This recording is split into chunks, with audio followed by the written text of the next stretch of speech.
Hello students, welcome to on class maths with Bhakuni sir. जैसा कि आपको पता है, आजकल हम कर रहे हैं क्लास 10th एनसीईआरटी मैथ्स का चैप्टर 5 एक्सरसाइज 5.2, जिसका नाम है अर्थमेटिक प्रोग्रेशन। सो स्टूडेंट्स, अपनी अभी तक की प्रीवियस वीडियोस में हम एक्सरसाइज 5.2 के क्वेश्चन नंबर 8 तक कंप्लीट कर चुके हैं। आई होप आपने सारी वीडियोज़ देख ली होंगी। इसी क्रम में आज हम अपनी आने वाली आज इस वीडियो में हम करने वाले हैं इस एक्सरसाइज के रिमेनिंग क्वेश्चन। आई होप कि आने वाले 2 वीडियोज़ में आपकी ये एक्सरसाइज कंप्लीट हो जाएगी। तो इसी तरीके से जिस तरीके से आप सारी वीडियोज़ को अपना प्यार दे रहे हैं, तो इसी तरीके से प्यार और वीडियोज़ को भी देते रहिए। और इसी तरीके से हम आपके लिए पूरे जोश के साथ बहुत ईजी तरीके से मैथ्स को लाते रहेंगे। सो स्टार्ट करते हैं अपनी आज की वीडियो। तो वीडियोज़ में आज है एक्सरसाइज 5.2 का question number 9। So question number 9 को पढ़ते हैं। मोस्ट इंपॉर्टेंट क्वेश्चन है आपके, आप किसी भी बोर्ड से एग्जाम दे रहे हैं तो वहाँ पर ये क्वेश्चन आने की पूरी संभावना है। सो स्टार्ट करते हैं question number 9। So question number 9 is, students, if the third and the ninth terms of an AP are 4 and -8 respectively, which term of this AP is 0? तो सबसे पहले आपको ये चेक करना है कि इस क्वेश्चन में आपको क्या दिया हुआ है। जो गिवन वैल्यू है, अगर आप उसको पहचान लेते हैं तो आपको क्वेश्चन करने में बहुत थोड़ा सा हेल्प मिल जाती है। ठीक है, ये समझ लीजिए कि 50 और 60% आपका क्वेश्चन केवल क्वेश्चन समझने से ही कंप्लीट हो जाता है इस एपी में। तो इफ़ द थर्ड टर्म, अब थर्ड टर्म आपको मैंने लिखना बताया था कि किसी भी एपी के लिए अगर आपको लिखना है, आपको दिया है A3, आपके सामने दिया है कि A3 आपका है 4 एंड जो नाइन्थ टर्म है, ninth means A9 equal to -8, ये आपको वैल्यू दी हुई है। ठीक है, देन आपको बताना है कि इस एपी में कौन सा ऐसा टर्म होगा जिसकी वैल्यू 0 होगी। ठीक है, तो उसके लिए हमें पहले एपी कैलकुलेट करनी होगी। एपी कैलकुलेट करनी होगी मीन्स हमको इस एपी का फर्स्ट टर्म और कॉमन डिफरेंस कैलकुलेट करना होगा। तो उसको हम किस तरीके से कैलकुलेट करेंगे, आइए देखते हैं कि A3 को किस तरीके से लिखा जाता है। A3 को लिखना आपको मैंने बताया था, A3 को लिखा जाता है A + 2D। तो ये किसके इक्वल हो जाएगा 4। ओके, इसी तरीके से A9 को हम लिख सकते हैं, A9 को हम लिख सकते हैं A + 8D and this equal to -8। ठीक है, तो ये इक्वेशन हमारे पास फर्स्ट आ चुकी है and this is equation second. तो इक्वेशन फर्स्ट और सेकंड को हम सॉल्व करेंगे, सब्ट्रैक्ट कर देंगे, तो यहाँ से वैल्यू हमारे पास A और D की आएगी। सो A + 2D = 4 and A + 8D = -8। इससे जब सब्ट्रैक्ट किया जाएगा तो नीचे वाले के साइन हमारे पास क्या हो जाएंगे, चेंज हो जाएंगे। ठीक है, ये प्लस का था तो माइनस हो जाएगा, ये प्लस माइनस हो जाएगा और ये माइनस हमारा किस में कन्वर्ट हो जाएगा, माइनस साइन में, प्लस साइन में कन्वर्ट हो जाएगा। तो ये वैल्यू हमारे पास कैंसिल आउट हो चुकी है। अब 2D - 8D, तो यहाँ का -6D आ जाएगा एंड इसे आप ऐड करेंगे तो जाएगा 12 and the value of D = 12/-6 and this = -2। तो D की वैल्यू हमारे पास स्टैंड आ गई है। जो कॉमन डिफरेंस आ रहा है इस AP का वो आ रही है -2। अब हमें यहाँ पर वैल्यू कैलकुलेट करनी है A की। तो A की वैल्यू कैलकुलेट करना बहुत सिंपल है, आपको बहुत तरीके से मैं बता चुका हूँ। आप इस D की वैल्यू को इस इक्वेशन में पुट कर लीजिए। इक्वेशन हमारे पास है A + 2D = 4।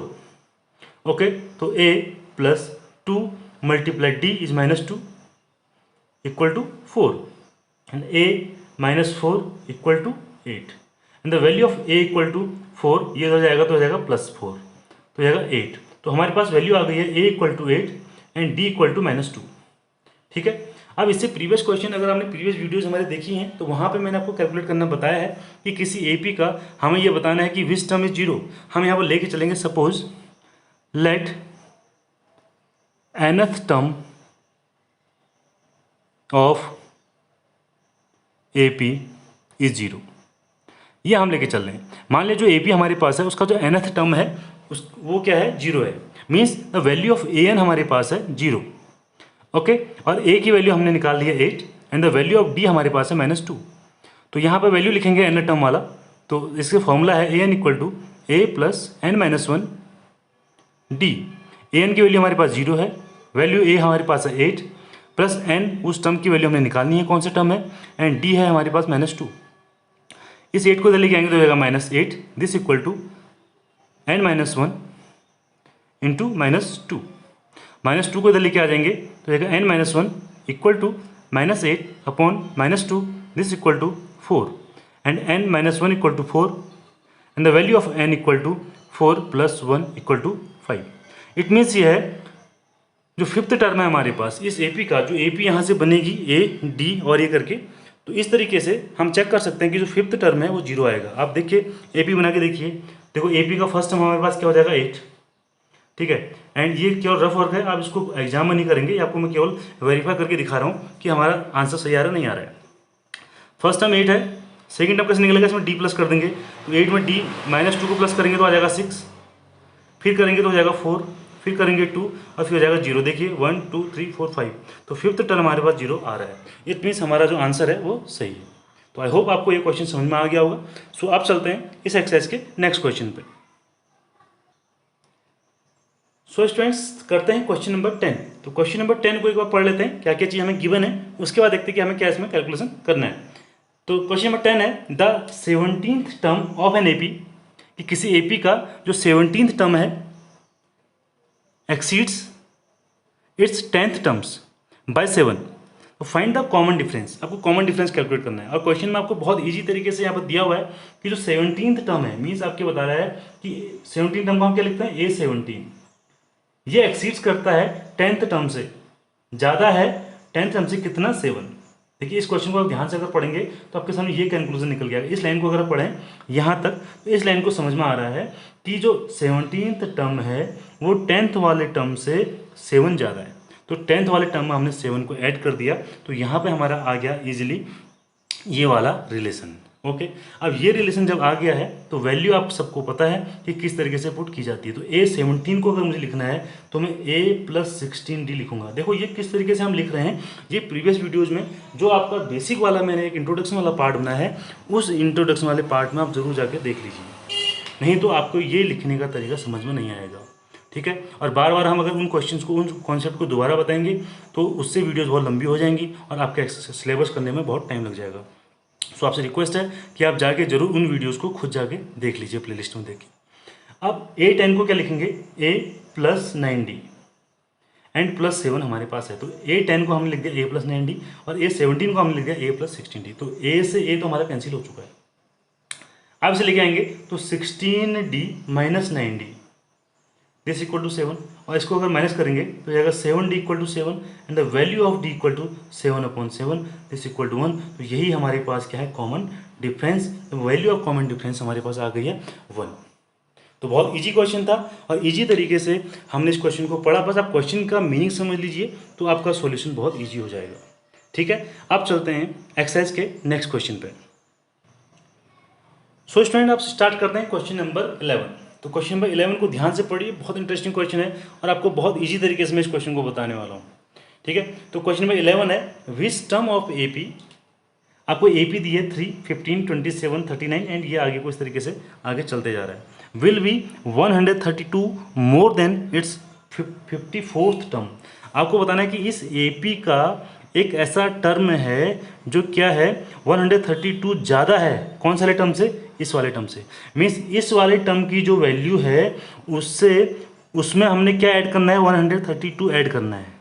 ठीक है, देन हमको मिलेगा एक नया टर्म, हमने बताना है कि वो टर्म कौन सा है। ठीक है, तो सबसे पहले देखिए इस एपी को देखते हैं। इस एपी में हमारे पास, आप ये बताइए कि ए तो हमें पता चल जाएगा 3 है। ठीक है, ए हमारे पास 3 है एंड डी अगर हम कॉमन डिफरेंस अगर निकालना चाहेंगे तो क्या हो जाएगा, 15 - 3 दिस इक्वल टू 12। तो डी भी हमने निकाल के देख लिया। अब क्वेश्चन को ध्यान से पढ़िए, मैं यहाँ पर एक थोड़ा सा एज्यूम करके चलता हूँ। देखो मैथ्स में अगर हमें कोई चीज़ ना पता हो तो हम क्या करते हैं, हम उसमें कुछ एज्यूम कर लेते हैं। ठीक है, अब ये कह रहे हैं कि कौन सा टर्म ऐसा है जो 132 मोर देन है इस टर्म से। हम लेके चलते हैं लेट nth टर्म ऑफ, बिल्कुल इसी तरीके से एग्जाम में लिखना है, of given AP will be 132 more than it's 54th term. तो हमने क्या लेके चल दिया, हमने कहा कि एक nth टर्म ऐसा है जो 54th वाले टर्म से 132 ज़्यादा है। मीन्स जो ए एन की वैल्यू है, जो एन टर्म हम लेके चल रहे हैं वो क्या है, ए 54th वाले टर्म से कितना है, 132 ज़्यादा है। देखिए इस रिलेशन को समझिए आप, ये क्या कहना चाह रहा हूँ मैं। मैंने आपको यहाँ पे स्टार्टिंग में बताया था कि 54th वाला जो टर्म है उसमें 132 हमने ऐड करना है, तो वहाँ से एक वैल्यू निकल के आएगी, हमने बताना है कि वो कौन सा टर्म है, मीन्स उसकी वैल्यू क्या है, वो n उसका क्या है। ठीक है, इतना समझ में आ गया। अब an को लिखना आपको बताया मैंने कि a प्लस n-1 d लिखते हैं। ओके, और 54th को क्या लिखेंगे, a plus 53d and plus 132। तो a से a तो मैंने कैंसिल कर लिया। अब देखिए n हमें पता नहीं है, तो n-1, d की वैल्यू हमारे पास कितनी है, 12। ओके, और यहाँ पे अगर देखें तो ये हो जाएगा 53d प्लस 132। अब इसे अंदर मल्टीप्लाई करके देखते हैं, ये हो जाएगा 12n minus 12 equal to 53d plus 132। Okay, तो इस तरीके से हमने यहाँ तक इसका सॉल्यूशन कर लिया। यहाँ पे d की वैल्यू को रख के देख लेते हैं, तो ये हो जाएगा 12n equal to 53 multiply 12, D की वैल्यू है 12 प्लस ये इधर आ जाएगा, इसमें ऐड हो जाएगा, ये हो जाएगा 441। Okay, and 12n is equal to, यहाँ इसको मल्टीप्लाई करेंगे तो 12 3 जा 36, 12 5 जा 60, 60 एंड ये 53, सॉरी 36, ये आ गया। ठीक है, 144। तो इसको ऐड करते हैं, तो 12n equal to 8 and 9 and n equal to हो जाएगा अपॉन 12। तो एक बार इसको चेक कर लेते हैं कैलकुलेशन। सो स्टूडेंट्स, यहाँ पर थोड़ा सा हम अगर इसको मल्टीप्लाई ना करें, देखिए वो थोड़ा इजी हमारे कैलकुलेशन हो सकता है, तो इजी करने की हम कोशिश करेंगे। तो कैलकुलेशन ज़्यादा कॉम्प्लिकेटेड नहीं बनाना है हमने, इसको ओपन नहीं करते हैं, और अगर ओपन नहीं करेंगे तो ये वैल्यू हमारी चेंज नहीं होगी। ठीक है, ये इस तरीके, तो हमारा थोड़ा सा यहाँ पे कैलकुलेशन इजी हो जाएगा। ठीक है, तो ये n-1 इक्वल टू हो जाएगा, इन दोनों को ऐड कर लेंगे तो ये हो जाएगा 6 2 8 एंड 6 एंड 7 अपॉन 12 यहाँ डिवाइड में हो जाएगा। ठीक है, तो 12 अगर यहाँ डिवाइड में आ गया हमारा 64, और हमारे पास अगर 64 आ गया है, ये वैल्यू आ गई n-1 इक्वल टू 64, तो the value of n equal to 64 plus 1 means 65। इसका मतलब है कि 65th जो हमारे पास टर्म है बच्चों, ये हमारे पास क्या होगा, ये 54th वाले टर्म से 132 ज़्यादा होगा। अब आप इसको चेक भी कर सकते हैं, आप एक बार इसकी 54th टर्म निकाल के देख लीजिए। ठीक है, उसके बाद आप 65th टर्म निकाल के देख लीजिए, तो दोनों का जो डिफरेंस आएगा 132 आएगा। ठीक है, तो आई होप आपको समझ में आ चुका होगा। अब देखते हैं इस एक्सरसाइज का next question, question number 12। So student, देखते हैं क्वेश्चन नंबर 12। क्वेश्चन नंबर 12 में है 2 APs have same common difference. अब हमारे पास 2 AP हैं, ठीक है, और उन दोनों का जो कॉमन डिफरेंस है वो सेम है, ये आपको क्वेश्चन में दिया हुआ है। फिर उसके बाद आपसे कहता है कि the difference between their 100th terms, उनके जो 100th टर्म का डिफरेंस है वो 100 है।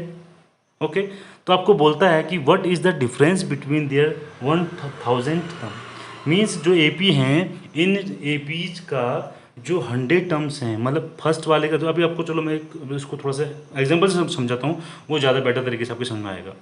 अब हमने मान लिया सपोज कि जो एक पहली वाली AP है, let the first term of first AP, सीधा लिखते हैं फर्स्ट AP, इसका फर्स्ट टर्म हमने मान लिया A। ठीक है, और कॉमन डिफरेंस चलो अभी देखते हैं, let the first term of second AP। ठीक है, ये हमने स्मॉल ए मान लिया। हमने क्या किया यहाँ पे, हमने जो 2 AP आपके सामने हैं बोल रहा है, उसमें से जो फर्स्ट AP है उसका जो फर्स्ट टर्म है वो कैपिटल A मान लिया, और उसका जो सेकंड हमारे पास AP है उसका फर्स्ट टर्म हमने स्मॉल ए मान लिया। ठीक है, और आपसे ये कह रहा है इन दोनों का कॉमन डिफरेंस सेम है, कॉमन डिफरेंस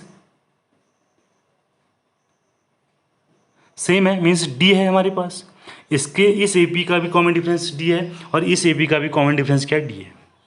तो अब आपसे पूछता है कि इसके 100th, आपसे कह रहा है कि 100th टर्म का अगर मैं इसका 100 टर्म निकालूँ, मीन्स पहले AP का 100 टर्म्स माइनस सेकेंड AP का जो 100 टर्म है उनका कॉमन डिफरेंस कितना है बोल रहा है, उनका डिफरेंस कितना है बोलता है 100 है बोलता है।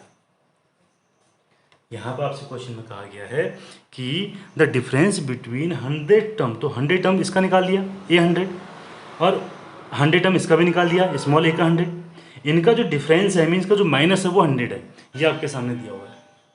ठीक है, मीन्स अब यहाँ थोड़ा सा सॉल्व कर लेते हैं। इसको क्या लिख सकता हूँ मैं A प्लस 99D माइनस इसको क्या लिख सकता हूँ, सॉरी इसको A कैपिटल A, ये हो जाएगा हमारे पास A plus 99D equal to 100। Bracket को ओपन कर लीजिए तो A plus 99D minus A minus 99D equal to 100। तो 99D कैंसिल हो गया और आ गया A minus A equal to 100। ये रिलेशन हमारे पास आ गया जो कंडीशन उसने दी हुई है। अब चलते हैं उस कंडीशन पे जो हमें प्रूव करनी है। हमसे बोल रहा है कि इनका 1000 जो टर्म होगा उसका डिफरेंस कितना होगा। तो अब देखते हैं जो फर्स्ट AP थी जिसका फर्स्ट टर्म A था, तो इसका 100 इसका 1000 टर्म क्या हो जाएगा A1000 और दूसरे वाले AP का A1000, इसका हमने डिफरेंस निकालना है। तो इसको निकालने के लिए सबसे पहले इसको लिखते हैं, इसको क्या लिख सकते हैं हम A प्लस 999D माइनस इसको क्या लिखेंगे A प्लस 999D। ठीक है, this implies A plus 999D, ये माइनस से अंदर मल्टीप्लाई करेंगे तो ये माइनस ये हो जाएगा और ये वैल्यू हमारे पास कैंसिल हो गई और वैल्यू आ गया हमारे पास A माइनस A। अब बताइए A माइनस A की वैल्यू कितनी है 100 है, तो ये आ जाएगा 100।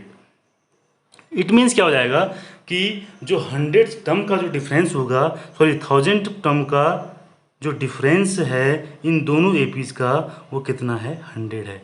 ये हमारा क्वेश्चन सॉल्व हो गया। बहुत इंटरेस्टिंग क्वेश्चन है और बहुत अच्छा क्वेश्चन है, आपके एग्जाम में ये क्वेश्चन पूछा जा सकता है। तो आई होप आपके समझ में आया होगा और अगर समझ में आ गया है तो जल्दी से वीडियो को लाइक भी कर दीजिए। ठीक है, अब हम चलते हैं क्वेश्चन नंबर 13 की ओर। सो स्टूडेंट अब स्टार्ट करते हैं क्वेश्चन नंबर 13। तो क्वेश्चन नंबर 13 को भी ध्यान से पढ़िए, बहुत इंटरेस्टिंग क्वेश्चन ये भी आपके सामने दिया हुआ है। सारे क्वेश्चन बहुत बढ़िया हैं आपके इस एक्सरसाइज में, तो इसको समझते हैं। अब एक क्वेश्चन आपसे कहता है कि how many 3 digit numbers are divisible by 7, कि 3 नंबर्स वाले ऐसे कितने नंबर हैं जो 7 से डिविजिबल हैं। ओके, आई होप आपको क्वेश्चन समझ में आ गया होगा। तो आप मुझे एक बात बताइए कि 7 नंबर से डिविजिबल होने वाला अगर मुझे 3 डिजिट का सबसे पहला नंबर अगर कैलकुलेट करना है तो मैं कैसे कैलकुलेट करूँगा।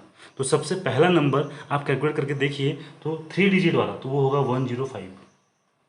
ओके, फिर होगा 112 और इस तरीके से ये जो लास्ट होगा वो होगा 994। आप डिवाइड करके देखिए, आप इसे चेक कर सकते हैं आराम से। तो यहाँ पे आपको ये मिल जाएगा, जो फर्स्ट नंबर सबसे लीस्ट नंबर जो 3 डिजिट की जो 7 से डिविजिबल है वो 105 है, और सबसे हाईएस्ट नंबर 3 डिजिट की जो 7 से डिविजिबल है वो है 994। तो इतना हमारा यहाँ पर डिस्टेंस कंफर्म हो चुका है कि अब हमारी AP हमारे सामने बन के आ चुकी है। ठीक है, ये हमारे सामने हमारी AP आ गई है, यहाँ से हमने AP बना लिया है। तो यहाँ से अब देखिए A की वैल्यू हमारे पास कितनी आ जाएगी 105। D की वैल्यू भी हम आराम से निकाल सकते हैं, 112 में से 105 को अगर डिलीट माइनस कर देंगे तो ये 7 हो जाएगा। और ये जो वैल्यू है ये वैल्यू है AN की, क्योंकि ये इस AP का लास्ट टर्म है। अगर मैं ये कैलकुलेट कर दूं कि ये इस AP का किस नंबर का कौन सा टर्म है, तो वो समझ लीजिए कि आपका आंसर निकल आया। वही हमारे पास क्या होगा, number of these numbers which is divisible by 7। ठीक है, तो हम ये आपको मैंने बताया कि किसी AP में अगर आपको ये निकालना है कि ये कौन सा ये कौन सा नंबर का टर्म है, तो आप क्या फॉर्मूला लगाते हैं AN equal to A plus N minus 1D। और AN की वैल्यू हमारे पास कितनी है 994, A की वैल्यू है 105 प्लस N हमने कैलकुलेट करना है और D हमें दिया है 7। ओके, अब इसे इधर लेके जाएंगे तो जाएगा 994 में माइनस कर देंगे 105 equal to N minus 1 into 7, इसको माइनस कर लीजिए तो ये हो जाएगा आपके पास 89। ओके, 889 सॉरी 7, यह आ जाएगा 789। हमारे पास कितना आ जाएगा 789। अगर इसको आप मल्टीप्लाई कर लीजिए, आ जाएगा 889, ठीक है।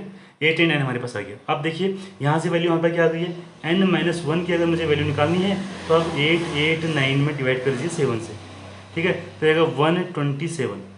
आप इसको अगर डिवाइड करके देखेंगे तो इसकी वैल्यू आपके सामने क्या आएगी, 127, और n की वैल्यू हम यहाँ से निकाल सकते हैं इजीली, और वैल्यू ऑफ n हो जाएगा 127 अपॉन +1 इक्वल टू 128। तो ये निकल गया हमारा आंसर। मीन्स ये है कि 3 डिजिट की 128 डिजिट नंबर्स हमारे पास हैं जो 7 से डिविजिबल हो सकते हैं, ठीक है। तो इस तरीके से इस क्वेश्चन का आंसर भी हमने इजीली कैलकुलेट कर लिया है। आई होप आपको ये क्वेश्चन समझ में आ गया होगा। इसका सॉल्यूशन अगर आपको कहीं पर भी कोई प्रॉब्लम आती है तो आप कमेंट बॉक्स में उसे लिख के हमें बता सकते हैं, और हम पूरी कोशिश करेंगे कि आपके कन्फ्यूजन को दूर किया जाए, ठीक है। तो इस तरीके से क्वेश्चन नंबर 13 भी हमने कंप्लीट कर लिया। अब चलते हैं इस एक्सरसाइज में आज के लास्ट क्वेश्चन नंबर 14 पे। सो स्टूडेंट्स, क्वेश्चन नंबर 14 को पढ़ लेते हैं। क्वेश्चन नंबर 14 भी सेम जैसा भी हमने क्वेश्चन नंबर 13 किया हुआ था उसी तरीके से आपने करना है। तो क्वेश्चन नंबर 14 में भी आपके सामने दिया हुआ है कि how many multiples of 4 lie between 10 and 250। आपको बताना है कि जो 4 के मल्टीपल हैं 10 और 250 के बीच में कितने हैं, जो 4 के मल्टीपल हैं। तो 4 के मल्टीपल्स का मतलब आप समझते हैं कि वो सारे नंबर्स जिसमें क्या होता है 4 से हम क्या कर सकते हैं, डिवाइड कर सकते हैं। तो एक नंबर ये आप बताइए कि 10 और 250 के बीच में एक लीस्ट नंबर बताइए सबसे पहले जो 4 से डिविजिबल हो, ठीक है। तो 10 पे तो नहीं होता है, 11 में भी नहीं होता है, 12। तो इसका जो फर्स्ट टर्म हो जाएगा वो जाएगा 12। उसके बाद अगर आप देखेंगे तो ये अपने आप को पता चल जाएगा कि 16 होगा, फिर 20 होगा। इस तरीके से आपकी सीरीज जाएगी, और आपको बताना है कि इनके बीच में जो वो मैक्सिमम नंबर बताना है जो जिसमें 4 से डिवाइड होता है, तो वो होगा 248। देखिए 249 में इसका डिवाइड नहीं होता है, और 250 में भी 4 से डिवाइड नहीं होता है। तो ये हमारे सामने सीरीज बन के आ गई है। तो जैसा भी हमने इससे पहले क्वेश्चन में किया था सेम इसी तरीके से इस क्वेश्चन को भी आप सॉल्व कर सकते हैं। आप कैसे करेंगे, देखिए ए आपके सामने आ चुका है 12, और डी भी आपको पता चल गया कि 4 है, और ए एन आपको पता चल गया है कि 248 है। आपको लास्ट टर्म पता चल चुका है 248 है। बस आपको अब ये चेक करना है कि 248 इस एपी का कौन से नंबर का टर्म है। तो उसके लिए आपके सामने फॉर्मूला मैंने बताया है कि ए एन इक्वल टू होता है ए प्लस एन माइनस 1 डी। अब ए एन की वैल्यू हमारे पास कितनी है 248, दिस इक्वल टू ए की वैल्यू हमारे पास है 12 प्लस एन माइनस 1 डी हमारे पास है 4। इसे दे जाएंगे तो हो जाएगा 236 equal to N minus 1 into 4। तो एन माइनस 1 की जो वैल्यू आ गई है 236/4, और इसे आप अगर सॉल्व करेंगे तो 4 5 जा और 4 9 जा, ये आएगा 59। और n माइनस 1 की वैल्यू आपके सामने आ गई है, n माइनस 1 की वैल्यू है 59। So the value of n equal to हो जाएगा 1 हो जाएगा, तो उसमें ऐड हो जाएगा 60 हो जाएगा। इट मीन्स क्या है कि 10 एंड 250 के बीच में 60 ऐसे नंबर हैं जो 4 के मल्टीपल हैं, मीन्स जिनमें 4 से डिवाइड इजीली हो सकता है, जिनमें 4 से हम जो 4 से डिविजिबल होंगे, ठीक है। तो ये इस क्वेश्चन का मतलब था, और बहुत इजी तरीके से हमने क्वेश्चन को कंप्लीट कर लिया है। तो आई होप आपको आज की वीडियो बहुत अच्छी लगी होगी। तो इसी तरीके से मैथ्स को पढ़ने के लिए हमारे चैनल के साथ बने रहिए, और चैनल को लाइक शेयर एंड सब्सक्राइब कीजिए, बेल आइकन को भी प्रेस कर लीजिए ताकि हर नई वीडियो का नोटिफिकेशन आप तक सबसे पहले पहुंच सके। Thanks for watching.